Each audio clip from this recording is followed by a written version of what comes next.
back to our channel. Today's Sandcastle tip of the day is, how much water should we be using in our sand sculptures? And it's a great question. We're going to dig into that a little bit deeper with this sandcastle build where we're transforming Santa into a castle, and we're going to get ready to start soaking Santa, and he's going to need a lot of water. He basically turned bone dry. So stay tuned, see how we soak Santa and learn about how much water to put in your sandcastles. So we're soaking Santa right now, and Santa's so bone dry that he's going to need a lot of water to essentially transform him into a new sculpture. So you have to evaluate your sand to see how much water you should use.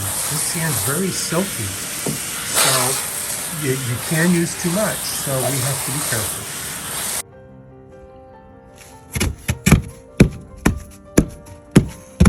Nice and gooey and muddy, which is great. It'll compact well, and the vibration helps make it consistent.